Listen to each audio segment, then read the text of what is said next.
I knew I was going to mess that up. Can never get it right. All right, today we have another interesting show. We're going to talk about robots. Fred is here today to monitor us. We have hello from Trần Ngọc, Chang, and Bobby. Hello, Chang, Ngọc, and Bobby, Gappy. Everybody say hello to Fred, our host today, who's observing and monitoring my show. All right. So as I said, we're going to be talking about robots today. And it's interesting because we all have a very different perception about robots. If I say to you that you're a machine, you're all proud and you think, well, yeah, it means you're strong and it means you're very productive. But if I sit here and I say, you're like a robot, it's disrespectful or it's hurtful. I'm not like a robot. I don't just do everything like I'm told, and I'm not programmed. And So it's kind of funny because we all have a different perception, right? How we look at what robots are today. So today we're going to talk a little bit about how robots became part of our life and what they are today, and a little bit about what's predicted for the future with robots. So,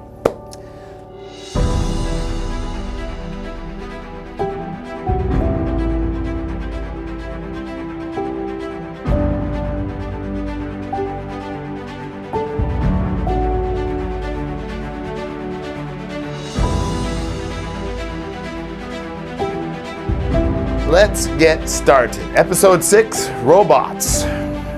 Number 1, what do we have? Okay, and I already gave you the word. So the way we see things. A word that is, for example, if I have a 9 in front of me, number 9, yeah? And I show it to you like this, you look at it a very, very different way. You'd sit there and say, that's not a 9, that's a 6. No, it's a 9. No, it's a 6. It's a 9. It's a 6. Totally different perspective. Did it? Pig. Oh, Pig. Fred is the name of robot? Absolutely. It's my friend. My virtual assistant. Gappy eye scanner. An eye scanner is like ID, yeah? Eye scan. Well, no, because this is, again, the topic is about robots. So some words later, we're going to talk about robots that look like people. And some people that look like robots, maybe, something like that. So no, not yet. We're talking about how we see things, how, just like up here in the picture, everybody's looking at this box. But for example, if the box had different colors on each side, if it was like a Rubik's Cube, everybody would see something different. So it's another word for how we see things, how we...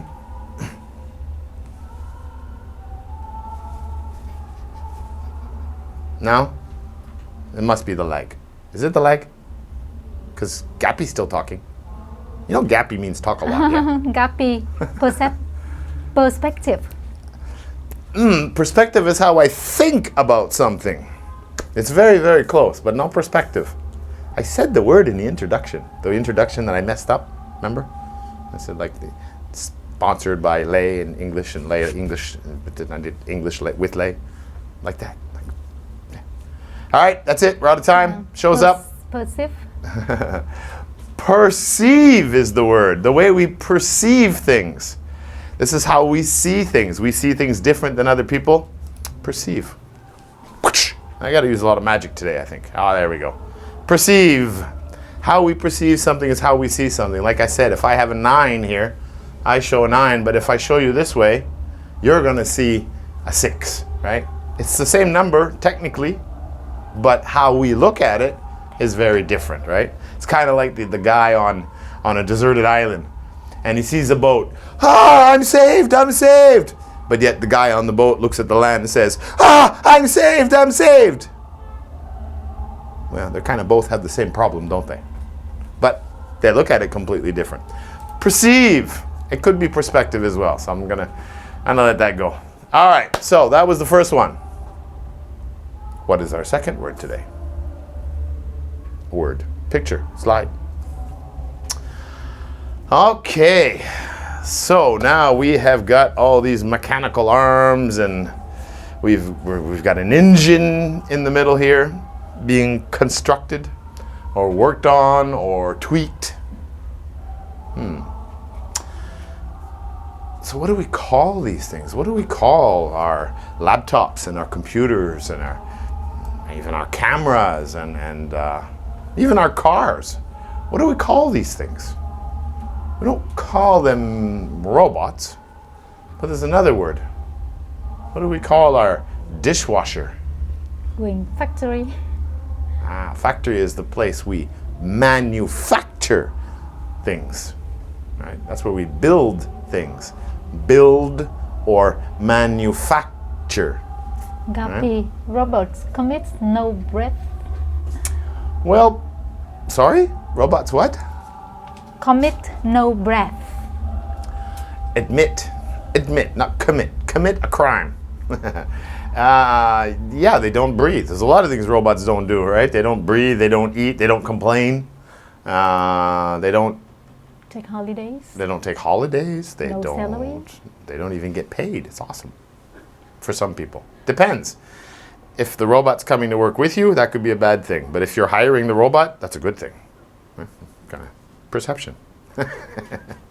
How you perceive things. All right. So again, what is this? What do you call a motor? What is that? What do you? I mean, even a robot is a. The machine. Machine. Exactly. Machine. Right. At the end of the day, a robot is still a machine. Okay. It's just different. It runs on programs and it does different things, where engines work a little bit different and so on. All right. Next. Guppy, robot converts oxygen into carbon dioxide. Right? Well, that's what an engine does. That's what an engine does. I don't think you have to put fuel or gas or gasoline or petrol into a robot. I think they pretty much all work battery operated, something like that. That's where Elon Musk comes into lithium. I don't even know the word. Those battery packs, yeah, that are very, very strong. But they, yeah, haven't seen a robot yet with a gasoline door cap. All right, so this is one of the oldest. Well, I guess I can't say one of the oldest clocks, but I guess 1410. This is called the astronomical clock, and it's in Prague. It's just a really great example, and it shows how far back the beginning of the technology of robots started, because robots didn't start with robots walking around and computers and all this stuff. It all had to start somewhere. But to be able to make mechanical things that would do a function, or at least have movement without you touching it or doing anything was quite a feat, quite a challenge, and it really, as we're going to find out here in a minute. Does anybody know what it was, what we called it before robots? Matt, hello. Accent. Hello, Matt. How are you? Accent. Accent. What does he mean? And scent, like in accent. Accent. I'm not sure what that one is.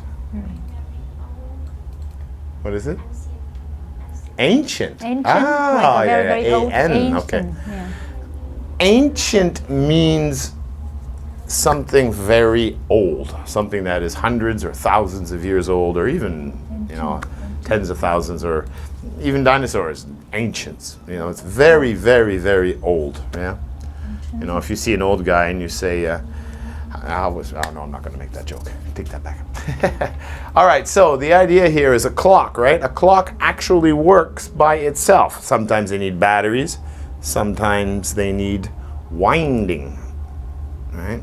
So it is mechanical in nature, but this research at that time was called, I'm sure you don't have automatic? this one. Not automatic. Automatic means it does it without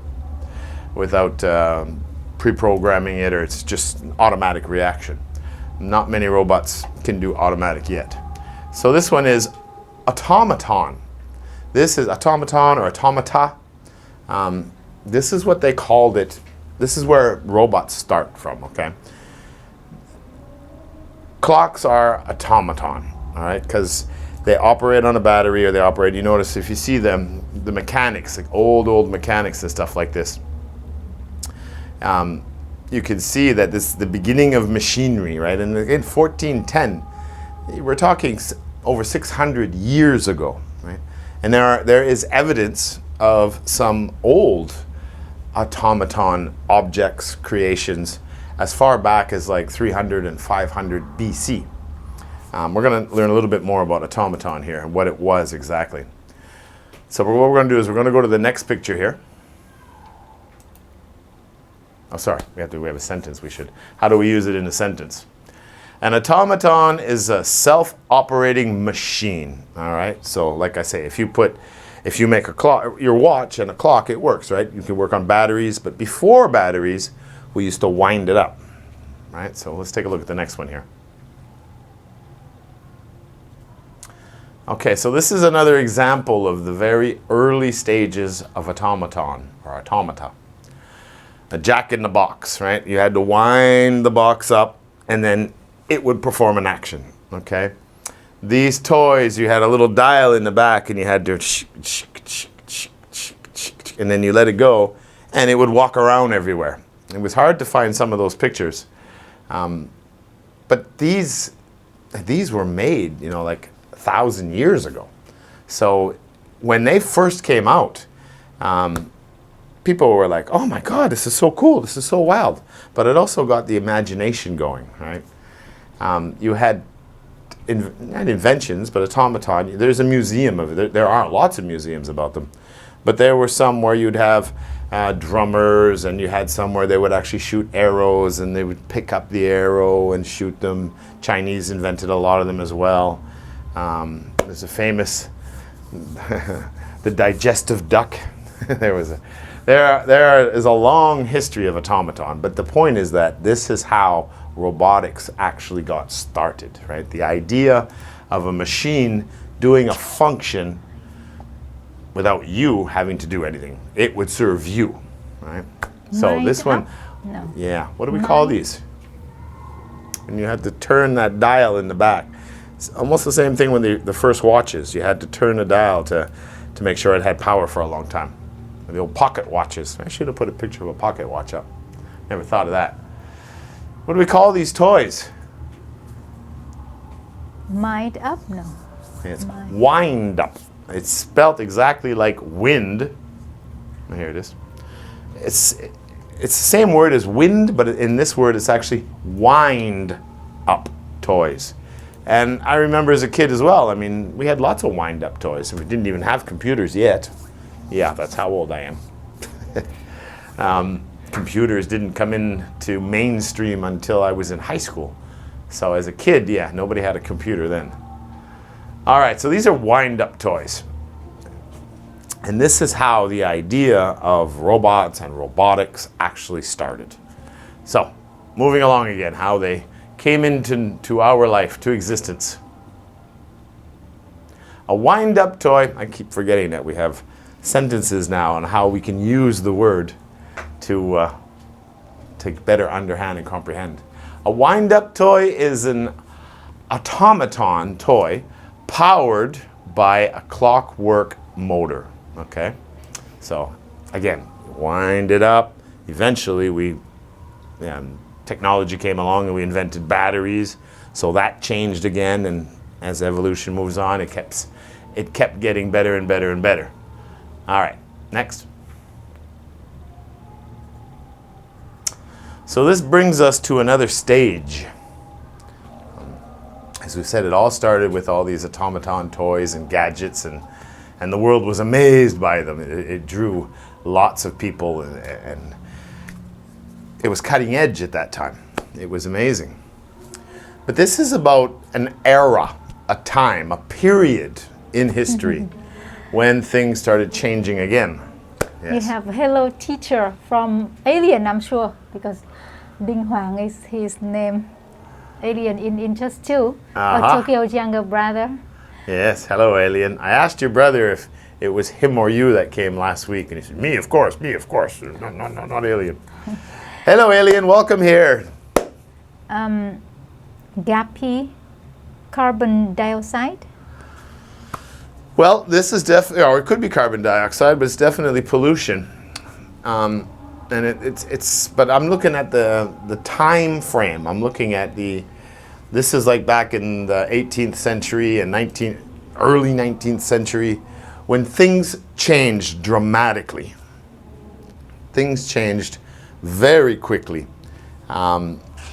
You had all these factories opening up, and all of a sudden, which is, we're going to talk a little bit more about it, we started having machines come into these factories, start producing more product to sell.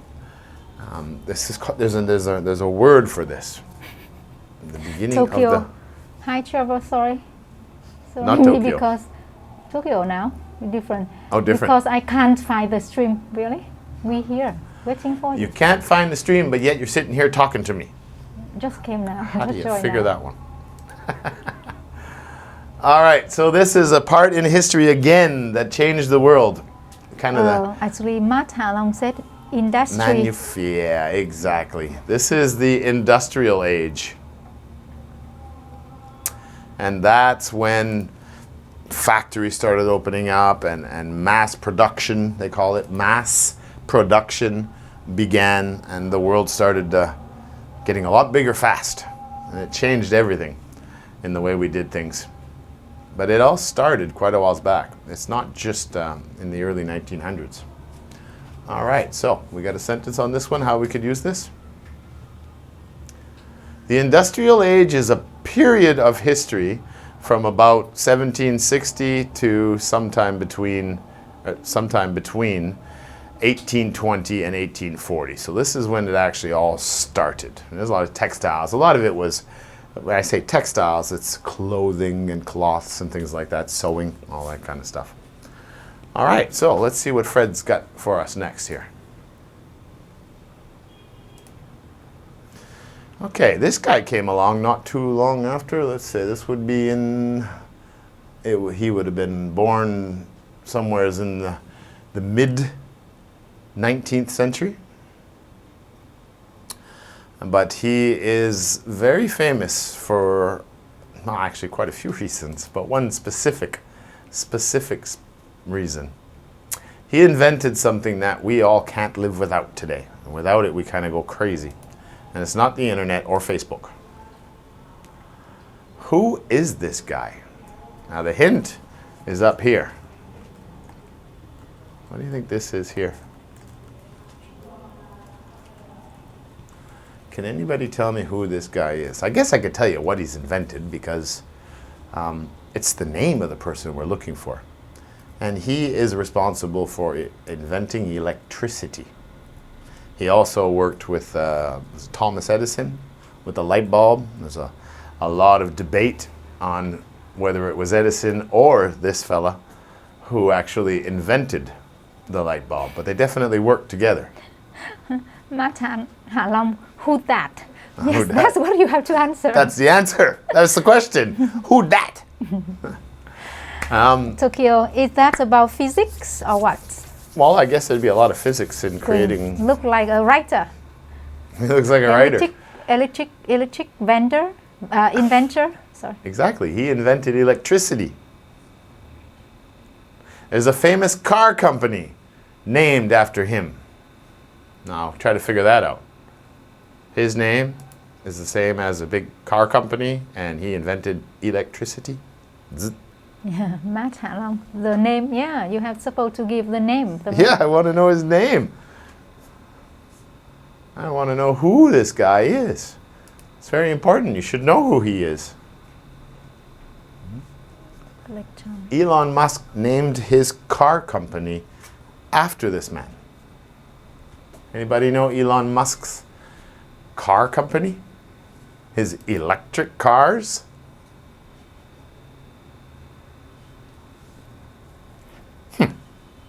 Nikola Company Quỳnh. Nikola Company. All right. His name was it was what? Because he's dead. Yeah, so it still was, I guess. Nikolai Tesla. Nikola Tesla. That is his name, and he is the man responsible for electricity. All right. Let's move on to the next one, Fred.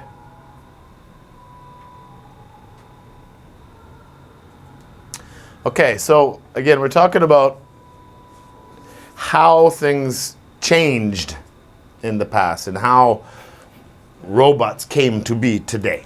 Okay, so first of all, we talked about automaton, all the little gadgets that machine operated that would actually work without touching. Everybody's like, wow, these are so cool, and all these amazing people would collect them and have them in their houses. It was state of the art at that time.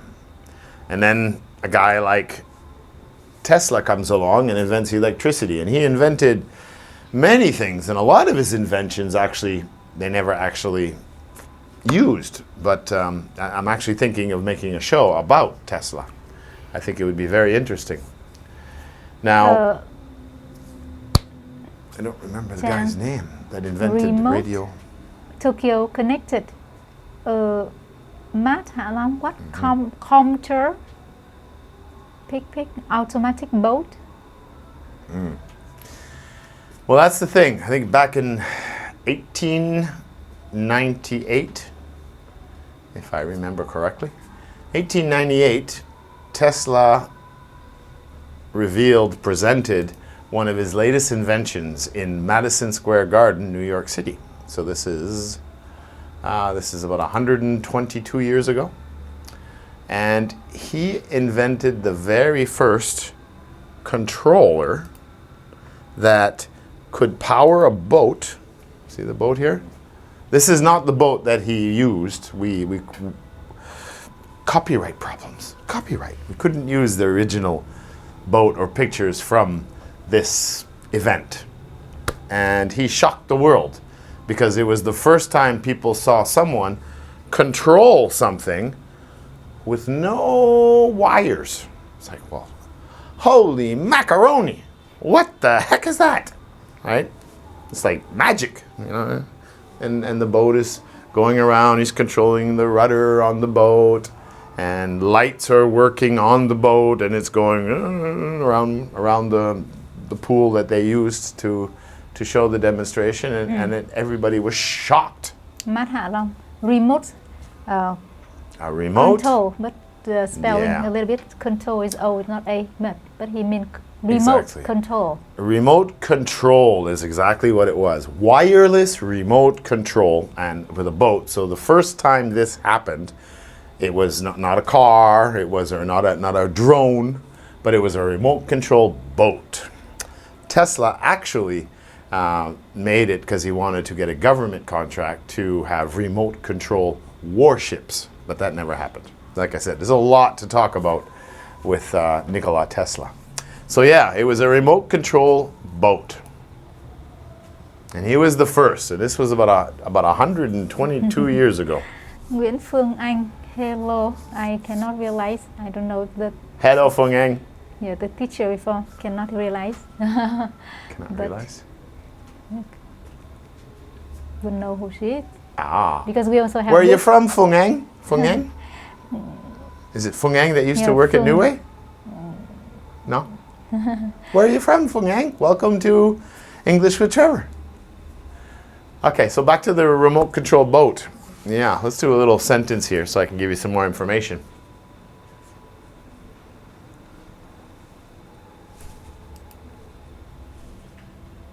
There it is. Okay. Magic. We're going to do a show on magic. I think next week's going to be magic.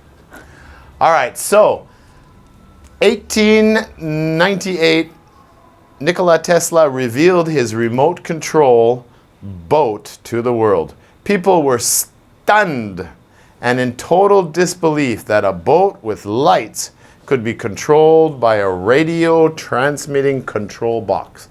Now, the remote control that he used did not look like this, okay? Not at all. And of course, this actually is radio waves, which is another inventor who did that. That's a different story. It didn't look like this. It was from the original pictures, it was a big, big box with all kinds, you know, it looked like a washing machine.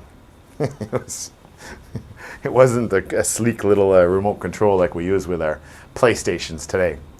But he did. He sat there and he had a pool in Madison Square Gardens and he put a boat, I don't know, maybe, I don't remember how big it was, but he put the boat in the water and he turned it all on and the lights came on and he controlled it and the boat drove around. Drove around.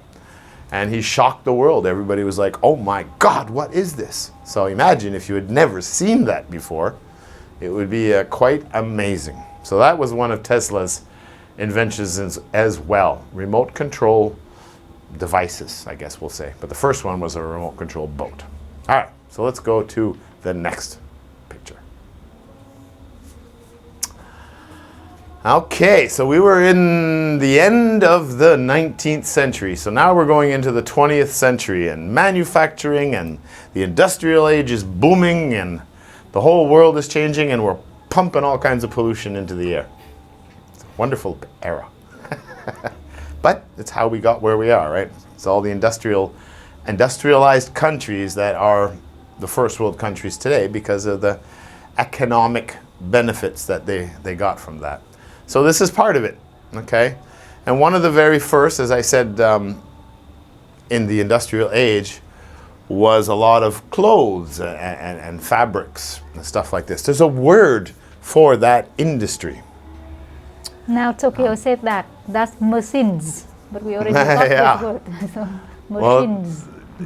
Well, that's just it. I mean, even a robot is a machine, right? It's all mechanical. They're all machines, but different machines have different. We don't really call our car a machine. We don't really call our washing machine a machine.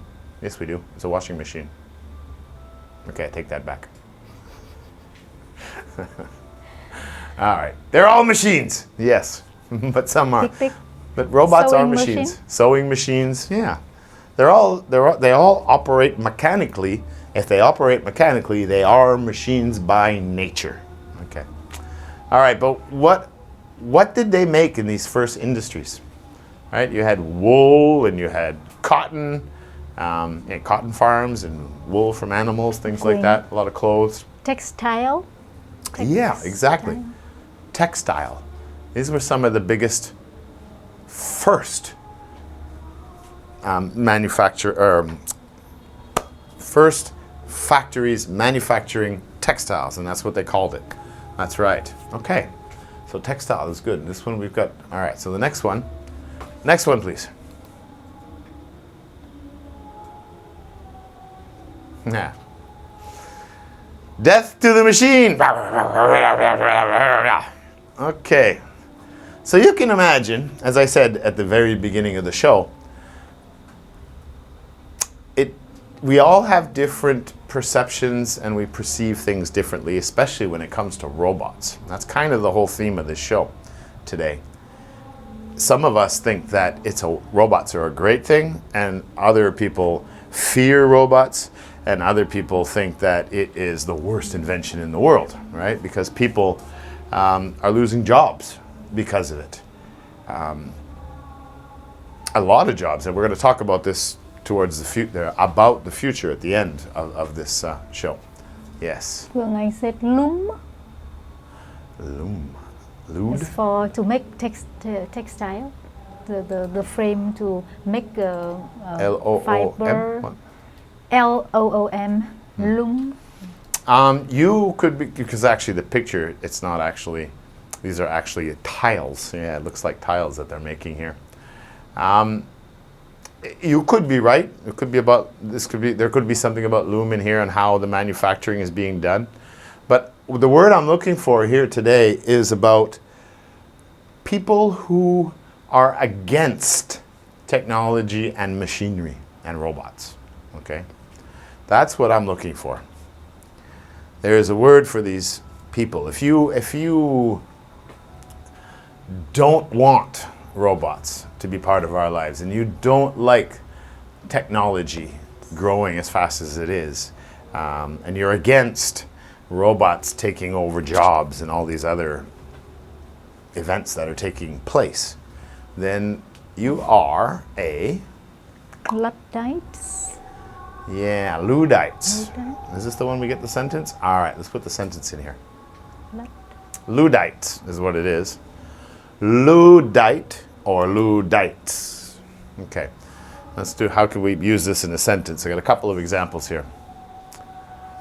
All right, so in the mid-19th centuries, I guess, so yeah, mid-19th century, which would be like middle 1800s, Luddites were a secret organization, like an oath to fight against the advancement of technology and machinery. Because at that time, English textile workers in the 19th century, Luddites were people who disliked new technology. Because these people hated it and rebelled against the industries that were bringing in robots to do the jobs, because people were losing their jobs and there really wasn't much of an education system at that time. So you learned to trade, and that you were a trade person for the rest of your life. But if you were working in factories and sewing and things like of such nature, you were done. That was it. No more work. So you know, at that time, it wasn't normal for people to go re-educate themselves and go find a new career. It was a lot of trade work, right? You're either a tailor, you're either a woodworker or a mason, things like this. So it was a little more difficult. So they had, as I said, Luddites were like a secret organization, and they used to try to destroy and make sure that these machines did not last, so that they would stop building them and putting them into the factories, so that people wouldn't lose their jobs. And there are people like that today. Today, people who are against technology are still called a Luddite or Luddites. Okay, so that's what a Luddite is. A person who is, I think we got it written down here, Luddites. Luddites are people who dislike new technology. I think you have a Rocky, Joy. Rocky? Who dat? Who Rocky? That the boxing hippo upstairs? Who's Rocky? In just Rocky? Is that you? 31. Are you sure? I don't believe it. I don't believe it. Impossible. Impossible. All right, so Luddites. I have a few friends that are Luddites. They refuse to use social media. They refuse to buy expensive handphones. And they still use the touch key ones. But still, they're using technology, aren't they? Funny how that works. Perceptions. Okay, so again, the industrial age, remote controls have come in. Machines are coming in to sew and produce textiles. There was another step again. And this started in the 60s. This is a modern... Next. I got confused. Too many monitors. All right, so as I was saying, in the 60s... Rocky, the fat, depressed guy. Don't say that. The handsome, active boy. The broadcaster. I'm waiting for you to come down here and co-host the show with me. You're a broadcaster. So you better hurry up and graduate so you can come down here and we'll do some shows together. Good to see you, Rocky. Why aren't you in my interest class anymore? Huh? Talk to your mom. Tokyo robot monitors. Robot monitors. Monitors. For the picture. Okay, as we move on to the next picture, I started to say, as the industrial age kept booming on and moving forward and changing the world, we had Luddites trying to destroy and stop technology from coming into the factories. But of course, the corporations and businesses were putting more machines and automated systems into factories, producing more and more and laying off more and more people. So in the 60s, technology took another step. And this was when, okay, now of course this picture here is a modern robotic arm. All right, so I doubt anyone knows the very first robotic arm that came into a factory. And of course, we couldn't get a licensed copy of that picture. So I'm going to give it to you anyway, and I'll just talk about it. It was called a Unimate. Unimate, yeah. And it looked like a few boxes glued together. It was nothing fancy. It was nothing special.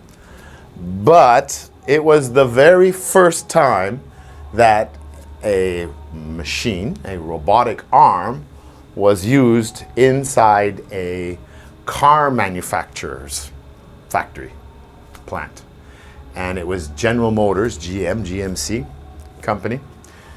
GMC, General Motors Company. They make Chevrolet, Buick, Cadillac. They make those cars. So apparently, according to our research, this was the very first robot arm to join the assembly line to help build cars. And it did not quite look like this, but it was the same thing. It was just a lot simpler, and a robotic arm. That was the first one. All right, so let's see how we could use this in a sentence here. What's Tokyo say here? He said, Unimate, the same as ultimate. Ultimate. Automate. Automation. Okay. Actually, a friend of mine is into automation, computer programming, and what it is, automate is to make to write the programs and the coding to make the machines work so that they do the job consistently. Right? Automation. And it means automatic, comes from automatic as well. So automation is not a thing, it's a study, I guess. It's, to make things work. It's like programming, to make something automatic. I don't know if they took the word unimate from automake or automatic, but because auto is a little different than uni. Uni means one, and I'm quite sure it had something to do with one arm. And mate means like a friend, so a one-armed friend to help you build a car. Who knows how they came up with the word, but that was the word, the name of the very first robotic arm in a car manufacturing plant. Okay. So again, we'll give you some examples here. By 1964, the Unimate was the first to find the factory floor, right? The first to find the floor in a factory. Human-free manufacturing was well underway at General Motors, right? That car company. So when we say human-free manufacturing, means that we're not using people to build things anymore. Everything is being built by machines. So again, you got to look at the process over the centuries, right? At first, it was 100% humans. Starting in the 64, all of a sudden, I don't know how much, maybe 5-10% or something. All of a sudden, there's a robot here, and it's starting to do people's jobs, right? So it keeps going and going and going, which we will soon see. All right, so that's how you could use it in a sentence, but now you know Unimate. If you ever hear it again, it's the very first robotic arm. Okay, what do we got next, Fred? I'm going to keep calling him Fred. Yeah, that's cool. I like that. Right, Fred? Yeah. Okay, so now we got ourselves another event.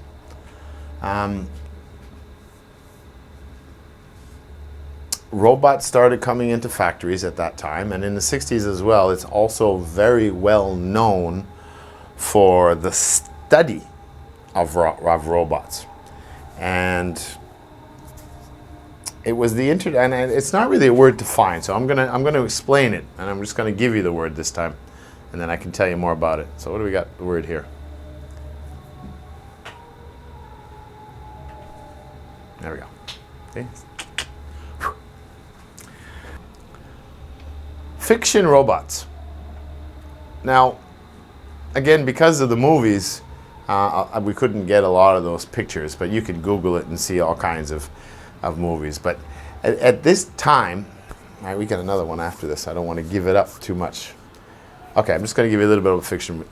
This time is also when Hollywood and movies started taking advantage of the robots, and the ideas and all these stories were being written about, or not aliens anymore, but robots taking over the world and being better and smarter than people. And this is where, you know, the psychology started coming in. So of course Hollywood made lots of movies in the 60s and 70s where robots were either the evil enemies or whether they were you know, the friends. But the point was, at that time, you had robots coming into, robotic machinery coming into factories.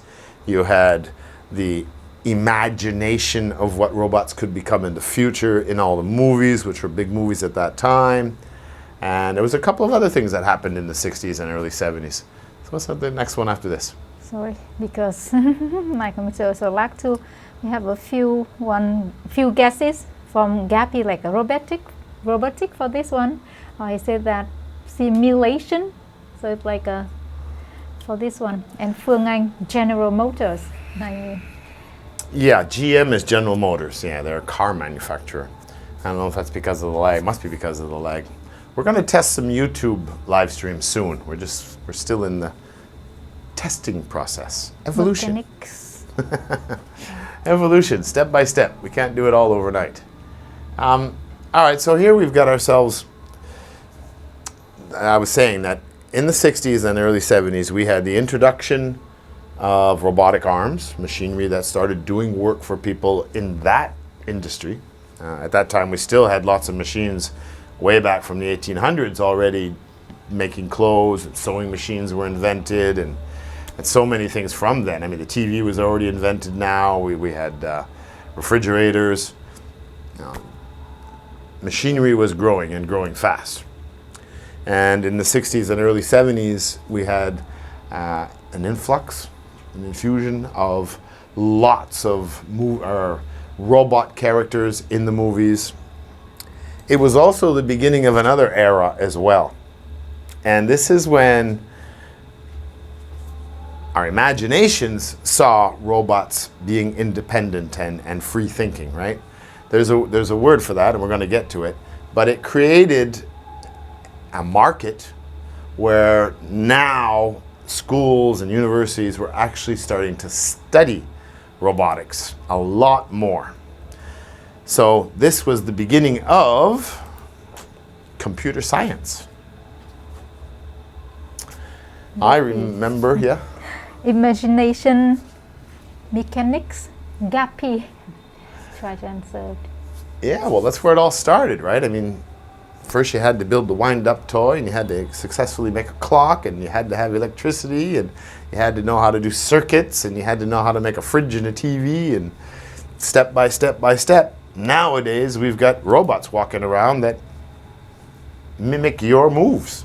You know, it's unbelievable. You can talk to your phones now. Who would have thought of that back in the 60s?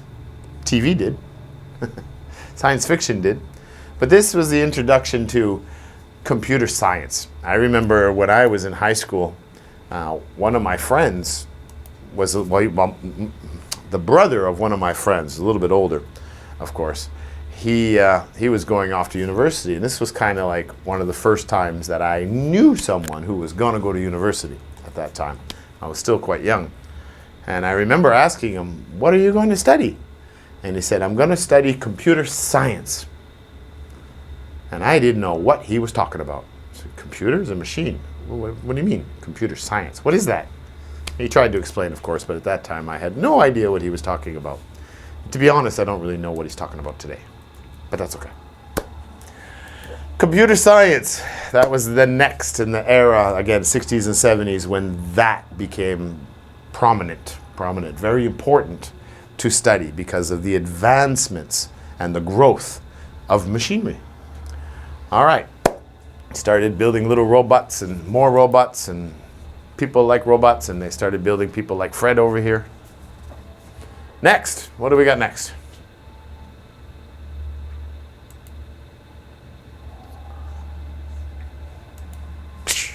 There we go. Okay, so in order to start having computers do more functions than just what programs did. In order to do that, we had to start developing a way to make computers smarter. We had to make programs where they could start doing things on their own without us telling it what to do. They had to gather information and be able to make decisions on their own. So this is the name of a study. Tokyo chips, microchips. Well, now I can't sit here and get into the specific functions of computer parts and programming because I don't know enough about it. That's just what it is. But microchips, as far as I know, is something to relay information back and forth and make everything work. So,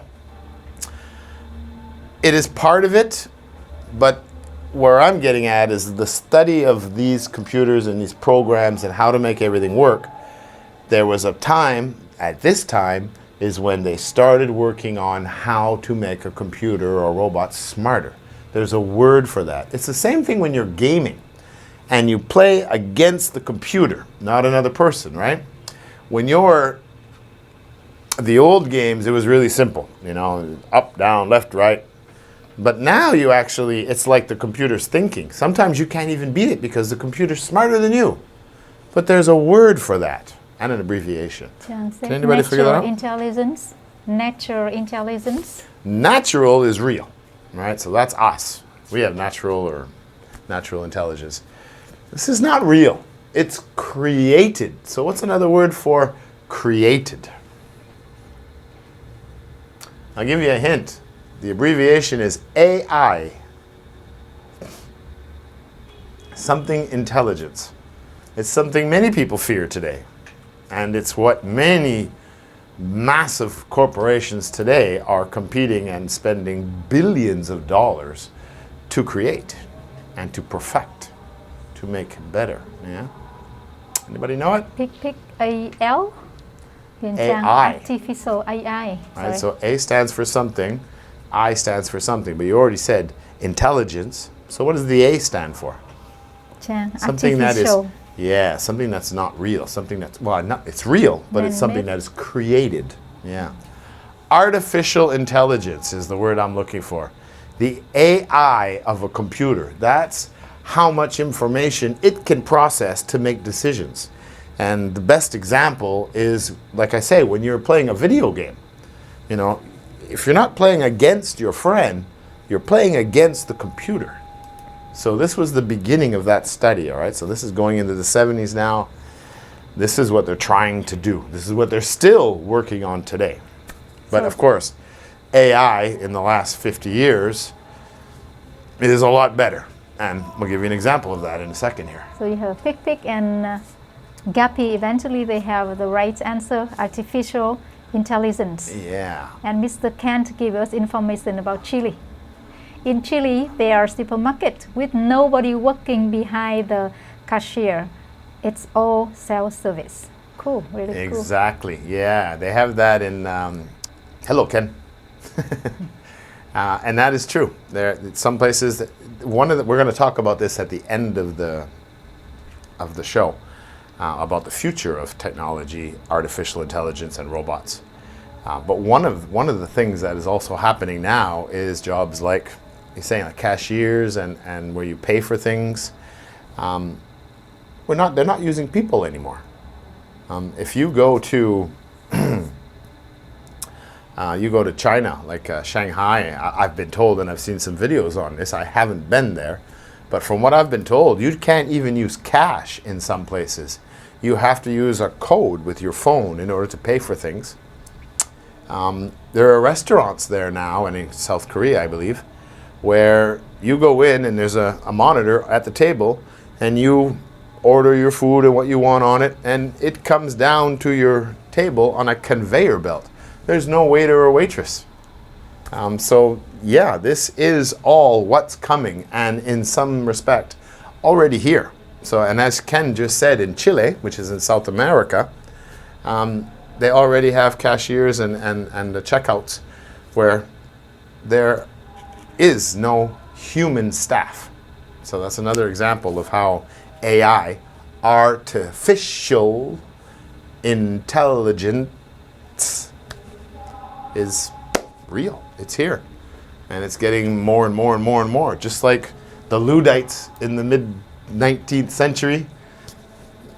It didn't slow down. It's just more machines and more machines. So yeah, all right, let's get an example here of a sentence that we've got for artificial intelligence. AI was already being developed at MIT. What is it? Massachusetts Institute of Technology? I forget what MIT stands for.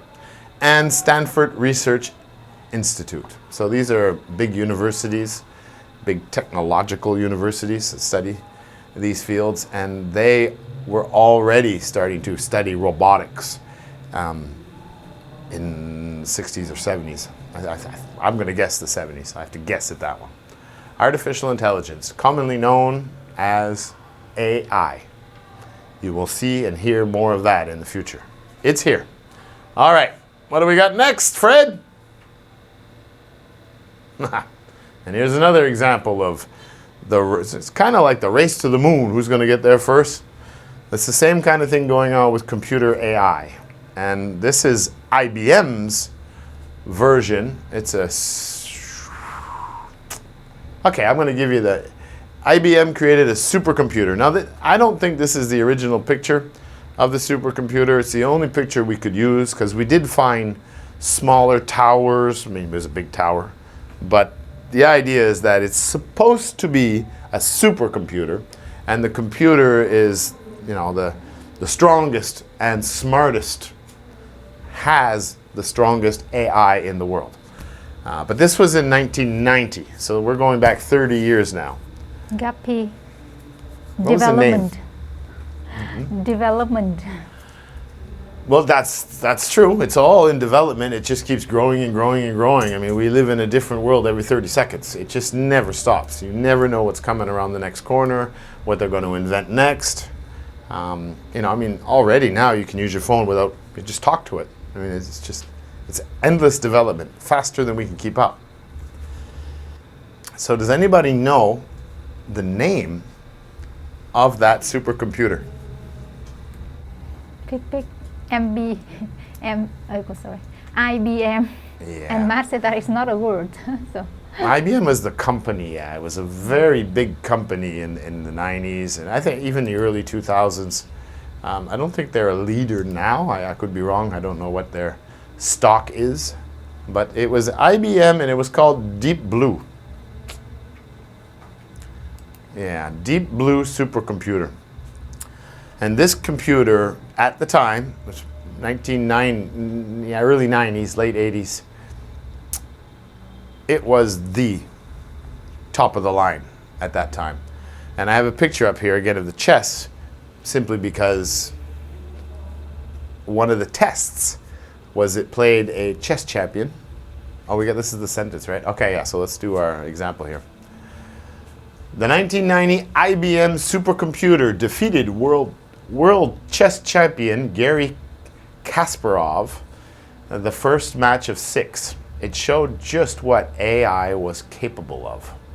All right, so Kasparov did win the next 3 games and tied the last 2, I believe. But it just goes to show again how far, you know, from 1990s, they started 20 years earlier, how much AI improved. And then today, just again, the best example is gaming, how much the AI has improved again. So what's going to happen in the next 20 years and 50 years? You can probably guess. All right. What do we have next, Fred? Haha, his cousin. This is Fred's cousin. Fred's old. This guy's young. Japanese. Asimo. Yeah. All right.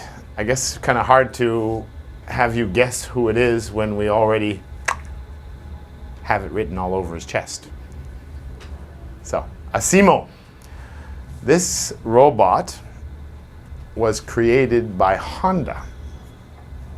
Let's see what the next one is here so we can get some more information.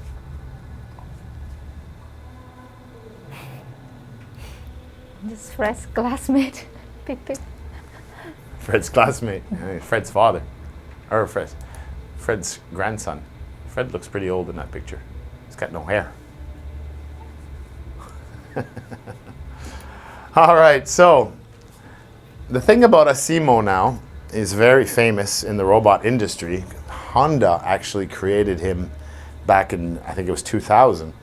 And now it's 2020. So they've been working on this robot, improving him over and over every year with the new technology and growing and what he can do. And we had some really cool videos, but you can Google Asimo on Google, of course, and you can see so many videos of him dancing and doing things and pouring drinks. And the AI in this robot just keeps growing and growing and growing. So the word that we're looking for here is, it's like copycat. It's doing the same gestures, because that was something that was a challenge with robots too, for it to not only program it to do certain tasks and process information, but to be able to use visual receptors, whatever you want to call it, to see things and copy it. Right, to be able to do these kinds, because there's a lot of different things. Learning voice commands, learning visual commands, aside from just the programming. So this is another big step for Asimo and modern day robots that we use today in the military and all over the place. So what do you call it when you are copying someone else's movement? Or you're making a duplicate of something else? And it's not clone. Anybody know this one? You tell your brother to be quiet, and he says, "Be quiet. Stop that." He says, "Stop that. If you keep doing that, and then he just keeps going back and forth, repeating you. Or acting the same way. You say, "Don't." You say, "Don't." Then he goes, Pick. Old man, Queen, and Gappy. Mimic. Mimic. Yeah, that's the word we're looking for. Mimic. Mimic is to replicate or duplicate, right? So these robots now can replicate, can mimic what other people do, right? So this is all part of the technology, again, of learning.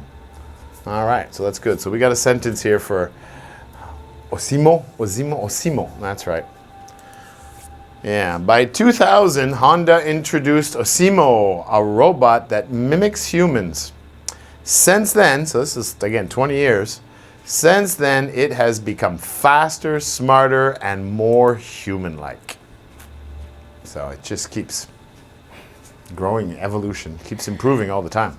Johanna, mimic, because everyone mimic, so mimic. Yeah, Johanna. Mimic. So Johanna, where are you from? Matt Hạ Long, can you mimic, not mimicking Matt, mimic a cow polish dancer, Poppy?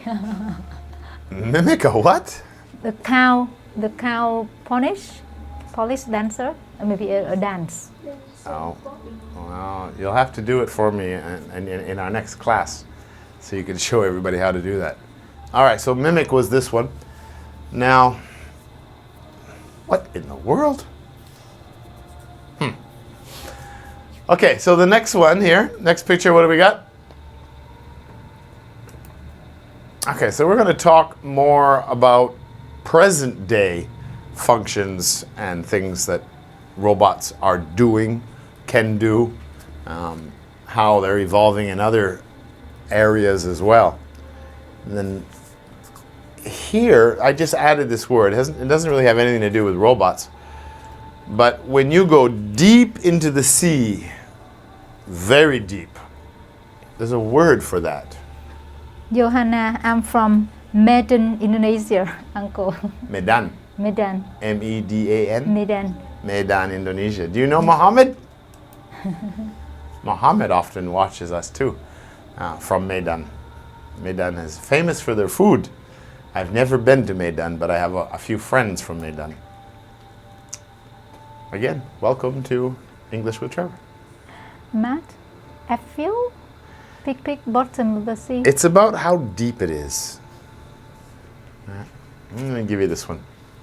This one is depth.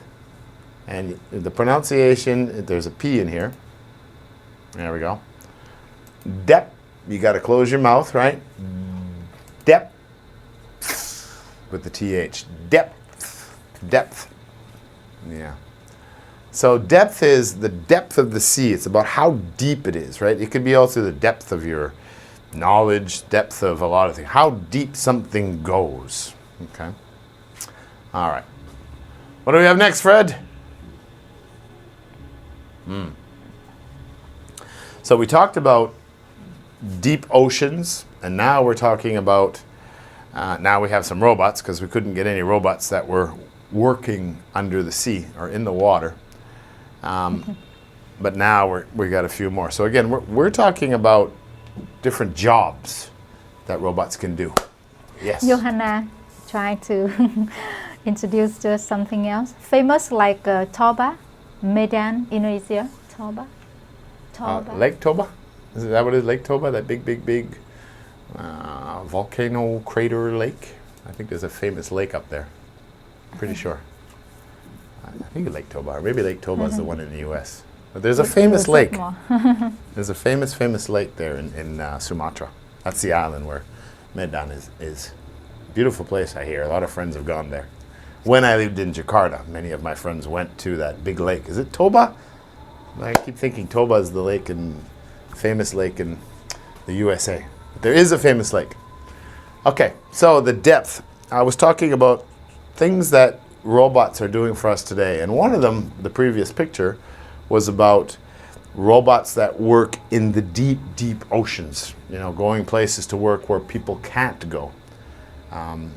We have robots that can do dangerous work very deep in the oceans, where it's not safe for people to work. It's very dangerous. So this one is, if you have a robot who's assisting you when you're doing operations. What's another word when you have to fix something in the human anatomy, or what do you call this when the doctors have to cut you and fix you and everything else? This is Chang's favorite picture. She just loves this every time she sees this. I wish I was a nurse. She just loves it. Everybody else is trying to leave the room. But you guys only see a tiny little portion, so it's like, it's okay for you guys. So what do these doctors do when they operate on you? What is the word we're looking for here? No? Okay. Surgery or surgeries. Oh man, yeah. Surgical robot. Surgical robot. Well, surgical would be the adjective. Surgical something. Surgical procedure. Robot, he said. Matt. Surgical robot. Yeah. Mm-hmm. Yeah, well now, as you can see in this picture up in the corner, we don't have doctors that actually come in and perform the surgery on a person that I know of, and maybe they do. But they do have robot assistant kind of robotic equipment to help perform surgeries. For example, this picture up here, I believe an operation that happened in Russia, in one of the medical institutes there, or research or something. But anyway, yeah. So we have robots that do many jobs for us today, and one is helping us with surgeries. Okay. Other dangerous jobs that robots can now do for people at times, usually robotic, meaning you operate them. They don't quite do it on their own yet, but it's just a matter of time. Now, what is this guy doing? And then the robot is also doing it up here. But what's really impressive is that, again, back to the depth we were talking about, some of the robotics that they use for deep sea can do this job underwater, which of course is another very dangerous job for people, for humans. So what is this trade? What is this job? What is he doing? What is he doing? You know, when he's melting all the metals and iron and steels together to construct something. What is he doing? What is this trade? You can see some people doing it in a garage or a shop. But then when you're doing massive structures, oil pipelines and drilling operations, it becomes a big business and a very important one for those industries. So this one would be high tech. So it would be an industrial what? Welding. Yeah, welding. Industrial welding. Welding, industrial welding. Matte welding. Industrial welding. That's exactly what it is. Usually you have a nice protective shield on with a very dark glass or lens in front because it's so bright you can't look at it. It's very bad for your eyes. It can cause blindness and other problems. And steel and metal is flying around everywhere as well. So very dangerous and bad for your lungs too, breathing in all that burning chemical.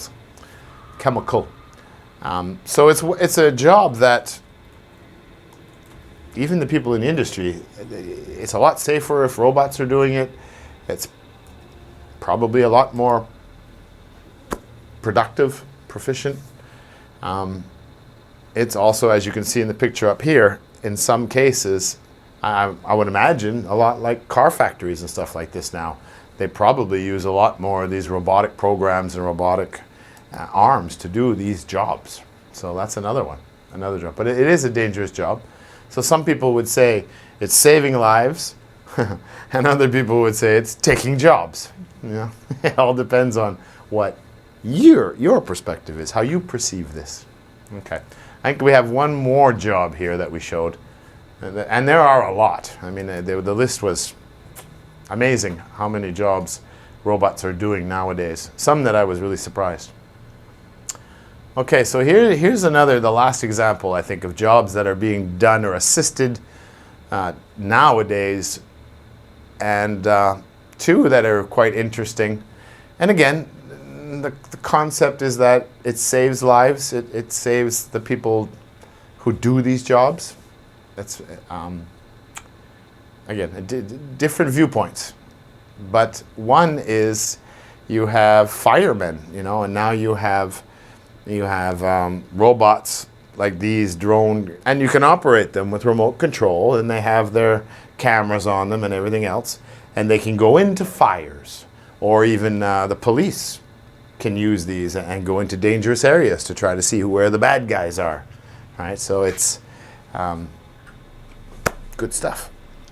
Johanna confirmed that yes, that's the name. Toba is the name of a lake. It is Toba. Okay. Yeah, I'd love to go visit that. See, Mr. Ken talk about what here? Latin American people begin to worry about being replaced by machines. Yeah, well, that's how we were talking about the perception of robots. Is it a good thing or a bad thing? In some areas it's good, but in other areas it's really bad. And like I said, we're going to have a little chat about that at the end of this show. But it's true. So in this case, I have to agree that this technology, these robots, these machines, I guess, these aren't really robots, these robotics are really useful because, you know, like for example, I watched one video in some of the research that we did, and they are now using artificial intelligence with sensors to have a drone like this in a fire in a building where it'll actually go in a window, and with sensors it'll go through each room and it'll video everything live feed, and it'll go down the stairways and it'll go out the front door and it'll go through everything in the building, so the fireman doesn't have to go into the burning building. But then if they do see someone, they know exactly where to go to save someone. Plus minus, pros, cons. Yes. Yeah. Robot works as a firefighter. Sorry? Robot works as a firefighter. At this point, and everything that I've researched and that all the girls have found for us, we haven't found any robots that actually act like a firefighter itself, but they use a lot of equipment, and remote control equipment to help them do their job. Now, when you watch movies, that's a little different. You know, you've got movies like RoboCop and all these movies that show the future of robots that become police officers, and there's a lot of research. There's DARPA on all these defense companies and weaponry companies that are trying to create robots for soldiers. So it's definitely something that some companies are working on, but as far as I know, I have never seen a robot fireman or policeman yet. But again, this is today. Today they do use drones and they do use these vehicles to help them do their jobs. And for sure, these devices, these machines, do help save lives. So that I'll give them a plus for sure. All right, so what was this one? Firefighting robots? Firefighting. Okay. This show turned more into a story than actual guessing the vocab. A lot of adjectives here. Okay, what do we got here? Is this where we got our sentence to see how we can use this and get some more information? Yeah. Today's robots help explore the depths of the ocean. We talked about that. Robots that work underwater in deep seas where it's dangerous for people. They assist in surgeries. And that was another one too. I mean, we're using robots now and these vehicles again to explore other planets, right? We've got those, it's not a robot. I go, it's kind of part robot, part remote vehicle that's on Mars, right? That's touring around and exploring. Definitely dangerous to send people to Mars, but so it has its pluses, it has its advantages and disadvantages for sure. So again, travel to Mars and do dangerous jobs like industrial welding, firefighting for us, right? So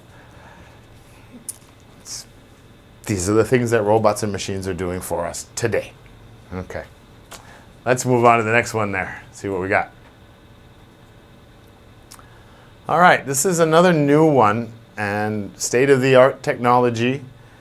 This is a robot that NASA is using to do experiments and work with robotics in outer space. And this guy's got a name. I don't think they make one, they've got a few of them, but they do all kinds of different jobs. And again, they keep running lots of tests. Does anybody know what, and this is a real picture of what one of these guys look like. And these are NASA's robots, the space company, space exploration. What does NASA stand for? NASA, NASA. Someone knows what the NASA, NASA stands for. You can tell me. Pick. Astronaut robots. They are astronaut robots, but they have a word. I think the problem is that with this topic, they're not everyday words that we're going to use. So it's very difficult for a lot of the students and people following to guess the words unless they're zooming and going around, going through Google. Yeah. All right. So what do they say? It's the National Astronaut and Space Administration. Okay. National Astronauts and Space Administration. All right. So that's what NASA stands for. Okay. Does anybody have any idea what these robots are called? No. Let's put it up here. And funny enough, you have astronauts and you have robonaut. So yeah, makes sense. Robonaut, astronaut. All right, so it might be easier to remember now actually. But these guys, these machines, these robots are real and they're being used today on space shuttles and all kinds of different experiments, and they do different jobs around the space shuttles and space stations. And they're called a robonaut. All right. What do we got next?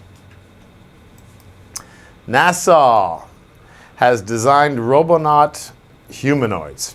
A humanoid means it looks like a person, right? So when you see some of these robots, you know, if there's robots, but then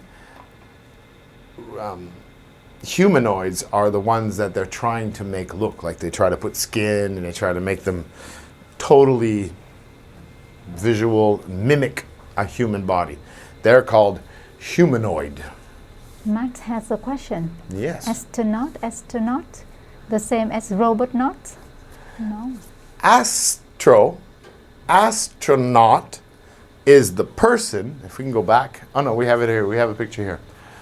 See, this is a real astronaut. This is a man in a suit with the air so they can breathe and do their work in outer space. Okay, this is an astronaut.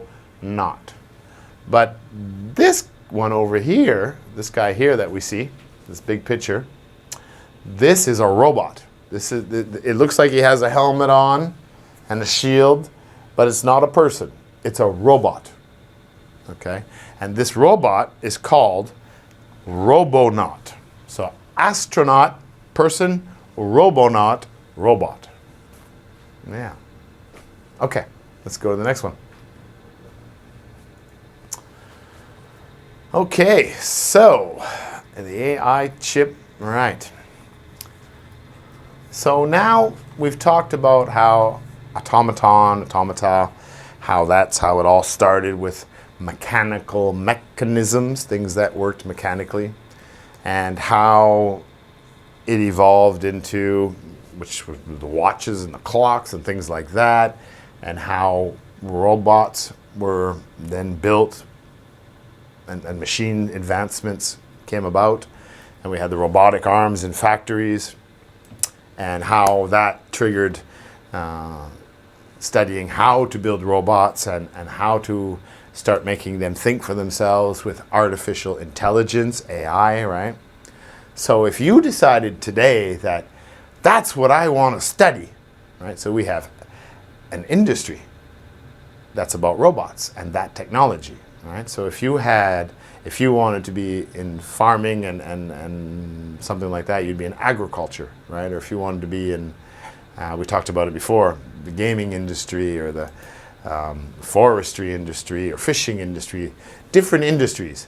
What industry would we call the study of robots and technology? Say, Mom, I know what I want to do. I'm going to study what? Robotics. Robotics, exactly. That's what we would call this.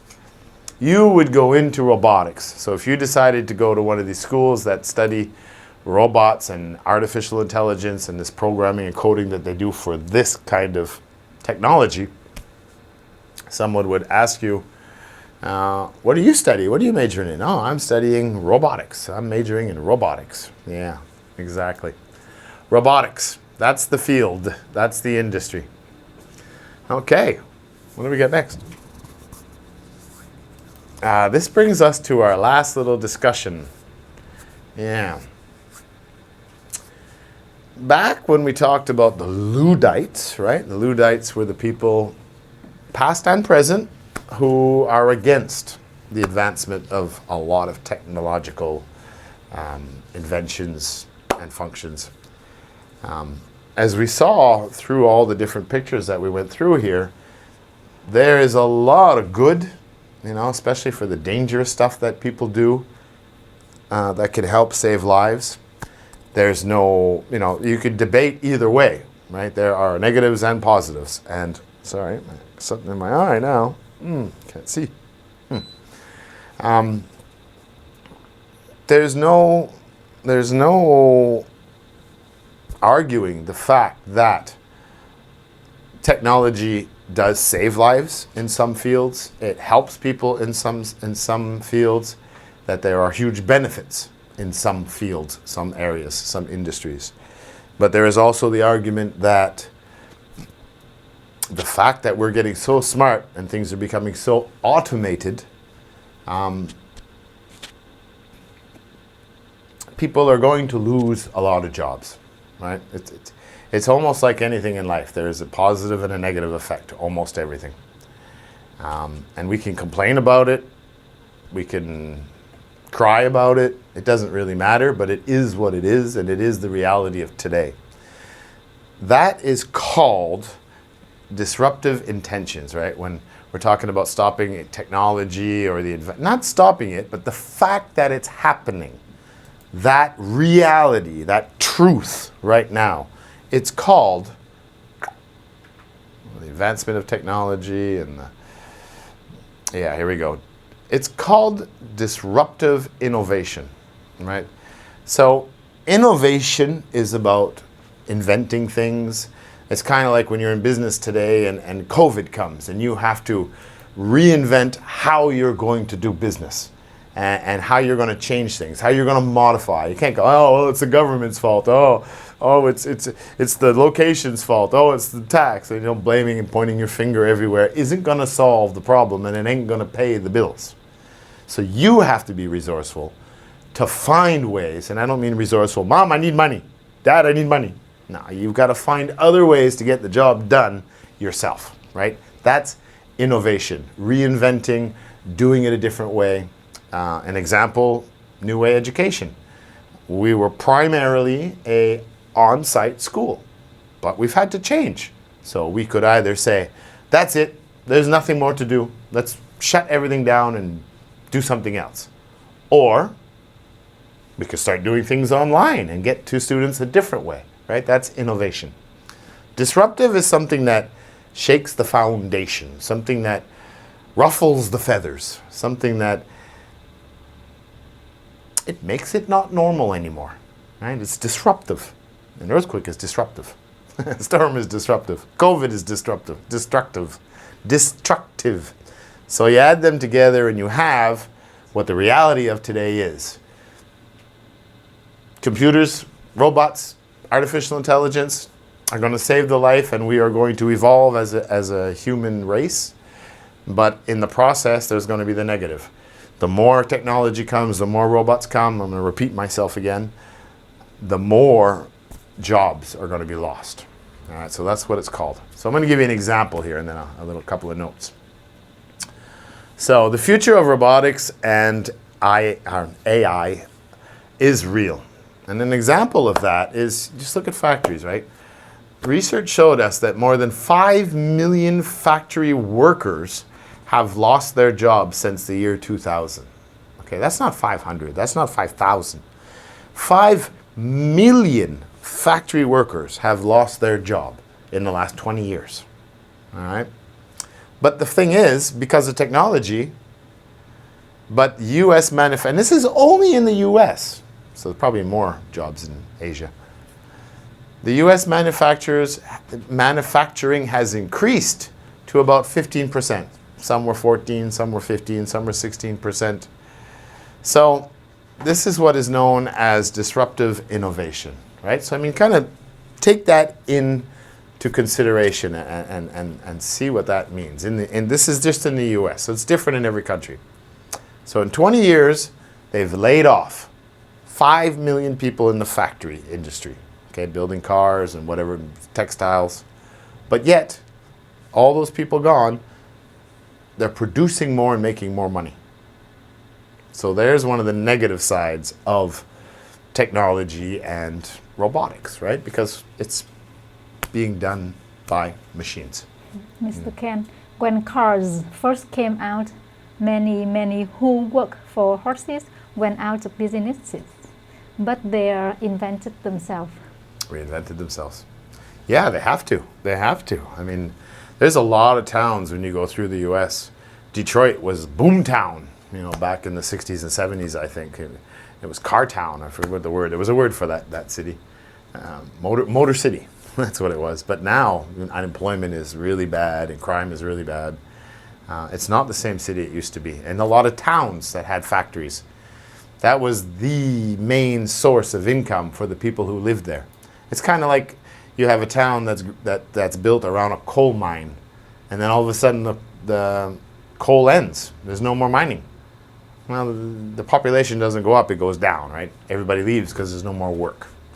So this is something you have to take into consideration. So my last notes for you are my opinions Again, not the opinions necessarily of anybody at New Way or any of our sponsors. But in my opinion and my experience, what I would tell you is that when you decide you're going to go to university, or you're in university, or college, or whatever it is you choose you want to do in the future, do your research. They call it do your due diligence, right?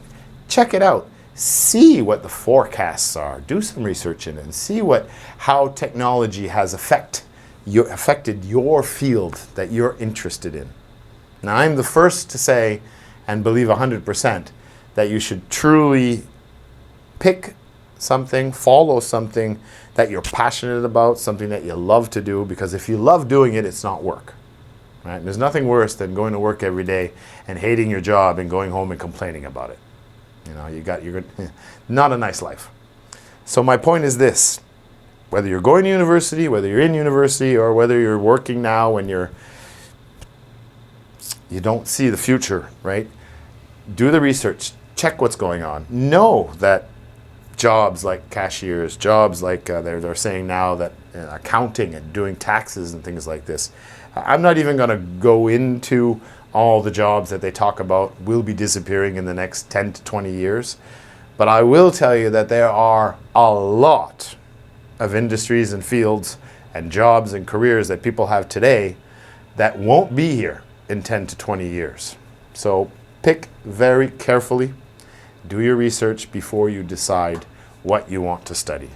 And if you're into robotics and stuff, that's probably a good one to go into too. There's a lot of good things to do, but there's a lot you need to be cautious about. That's all I have to say today. So that's the end of our show. We have one more? I just talked about all this. Yeah, so that's that. That's what I just said. But I forgot I wrote some of it down. So I'll read it anyway. Your future education must be planned carefully. As I said, do the research. Research the field and industries you plan to work in or are working in today. Knowing more about how technology will affect you and your career choices is the first step in protecting yourself. So it's exactly what I just said. It doesn't matter what you're in. Do the research. Do the research. How's technology going to affect it? Am I going into a job where a robot can do it very soon? You know, do your research and choose wisely and choose what's best for you. So, as always, invest in yourself, literally. And goodbye from New Way and everybody else here. Good night.